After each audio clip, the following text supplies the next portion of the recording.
The city's budget for the new fiscal year passed tonight by a vote of 6-3. It's a total of $627.4 million, an increase of 9% from last year.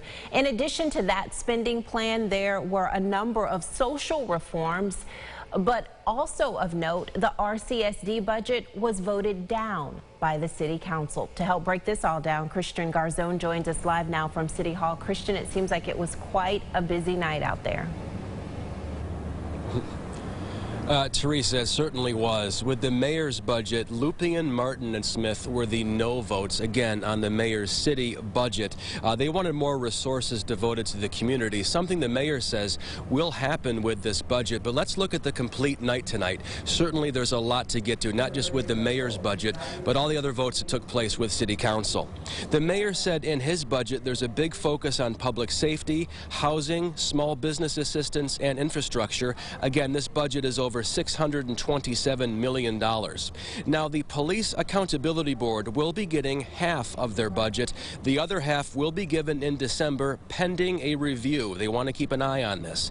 Council President Miguel Melendez cited recent concerns there, not producing results and inner conflict, but saying he believes in the PAB to work through all this. And one of the big takeaways outside of the mayor's budget, the RCSD budget was voted completely down by City Council. Councilman Patterson even called it a sham, quote, sham at one point. Melendez said what RCSD wants seems to be distant from reality at this point, with an inability to downsize costs. Now, Councilman Mitch Gruber will talk more about RCSD in a second, but first here's Mayor Evans on the approved city budget, saying it's a reflection of what the people want. I think when you look at the investments in this budget, you got to remember 63 cents of every dollar of this budget goes to education. That is a huge outlay in this budget. 8% increase in violence reduction programs, 8% increase in recreation programs, almost a double-digit increase in library spending. We survey the community. You have to remember, when you talk about the community, we talked to 7,000 people on a telephone town hall. It was a troubling budget. I mean, that was even acknowledged by the board when we had our hearing just a few weeks ago at this point, that there was some issues that they acknowledged in it. And at the end of the day, our finances are tied, and we need to make sure that we're continuing to build a better process.